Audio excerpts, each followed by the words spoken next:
तो चलिए आज आपको ले चलते हैं टोक्यो की भीड़ भाड़ वाली गलियों में, जहां एक ऐसे हीरो की कहानी सामने आई जिसके बारे में सच कहूं तो किसी ने सोचा भी नहीं था। और कहानी शुरू होने से पहले ही नोबिता के मन में बस एक ही ख्याल था, काश मैं भी कभी हीरो बन पाता। ये कोई मामूली सपना नहीं था, ये तो उसके दिल की सबसे बड़ी ख्वाहिश थी, जो बहुत जल्द एक बड़ी कसौटी पर उतरने वाली थी। तो सीन कुछ ऐसा है कि टोक्यो में एक बिल्कुल नॉर्मल सा दिन है। हमारे दो मेन कैरेक्टर्स नोबिता और शिनचैन अपनी अपनी दुनिया में मगन थे और उन्हें इस बात का कोई अंदाजा नहीं था कि किस्मत उन्हें मिलाने वाली है। जरा इन दोनों की दुनिया को देखिए। एक तरफ है अपना नोबिता जो बेचारा खराब टेस्ट की वजह से परेशान है, मुंह लटकाए स्कूल से घर जा रहा है, और दूसरी तरफ है शिनचैन जो अपनी ही मस्ती में सड़क किनारे खेल रहा है। दुनिया में क्या हो रहा है उसे कोई फिक्र ही नहीं।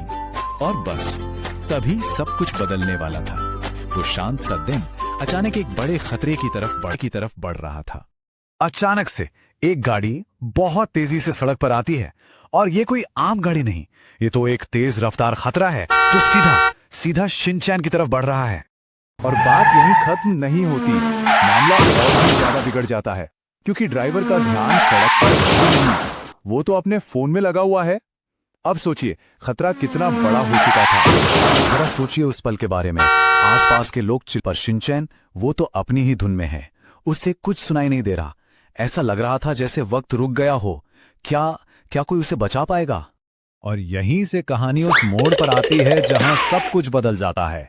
ये वो पल था जब डर और हिम्मत की असली लड़ाई होनी थी।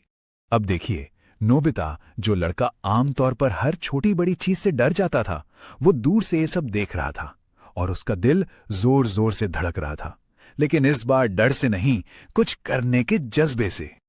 और तभी उसके अंदर से एक आवाज आती है, आज डरने का नहीं, आज किसी की जान। सोच थी जिसने एक डरपोक लड़के को एक हीरो में बदल दिया।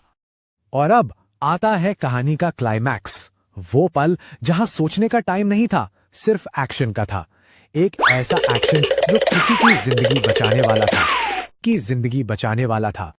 और ये सब पलक झपकते ही हुआ। नोबिता अपनी पूरी जान लगाकर दौड़ा, शिनचैन को जोर से धक्का दिया और दोनों सड़क के किनारे गिर पड़े।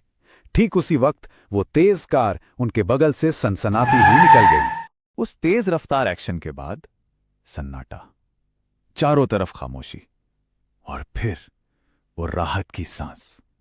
एक बहुत बड़ा हादसा टल गया, दोनों बिल्कुल सेफ थे। तो एक्शन हो गया, जान बच गई। अब बारी थी बहादुरी के इनाम की, और ये इनाम किसी भी ट्रॉफी या मेडल से कहीं ज्यादा बड़ा और कीमती था। और सबसे पहला, सबसे प्यारा इनाम मिला शिनचैन की तरफ से, जब उसने अपनी मासूमियत से पूछा, तुमने मुझे बचाया है ना? और बस नोबिता को गले लगा लिया। सोचिए, वो पल किसी भी अवार्ड से बढ़कर था। और फिर तो क्या था, आसपास शिनचैन की मां तो रोते रोते उसका शुक्रिया कर रही थी। पूरी भीड़ तालियां बजा रही थी। हर कोई बस यही कह रहा था कि इतना बहादुर बच्चा पहले कभी नहीं देखा। लेकिन असली और सबसे खास तारीफ तो अभी बाकी थी।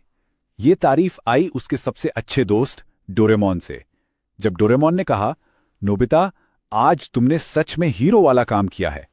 तो समझ लीजिए, नोबिता के लिए यह दुनिया का सबसे बड़ा सर्टिफिकेट था। तो ये कहानी सिर्फ एक रेस्क्यू की नहीं है, ये कहानी है एक लड़के के बदलने की, उसके अंदर के ट्रांसफॉर्मेशन की, एक नए हीरो के जन्म की। तो आप सोच रहे होंगे असली इनाम क्या था? क्या वो तालियां थीं? नहीं, असली इनाम था वो गर्व, वो फक्र जो नोबिता को पहली बार खुद पर महसूस हो रहा था। आज उसे अपनी असली ताकत का एहसास हुआ था। तो बस उस एक दिन ने सब कुछ बदल कर रख दिया। टोक्यो की सड़क पर एक हीरो ने जन्म लिया, और साथ ही एक बहुत ही प्यारी दोस्ती की शुरुआत भी हुई। और आखिर में ये कहानी हमारे लिए एक सवाल छोड़ जाती है कि हमारी अपनी जिंदगी में हिम्मत का वो एक पल कब आता है जो हमारी पूरी कहानी को, हमारी जीने के अंदाज को बदल सकता है। इस पर सोचिएगा जरूर।